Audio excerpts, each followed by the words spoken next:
You ask Tiger to solve. This deals with linear equations with one unknown. The final result is x equals 3. Let's solve it step by step. Simplify the expression. Expand the parentheses. Multiply the coefficients.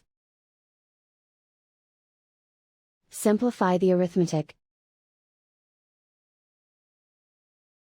Group all constants on the right side of the equation. Add 16 to both sides. Simplify the arithmetic.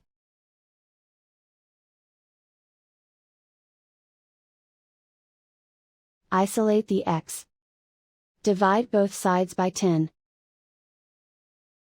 Simplify the fraction. Find the greatest common factor of the numerator and denominator. Factor out and cancel the greatest common factor. And so the final result is x equals 3.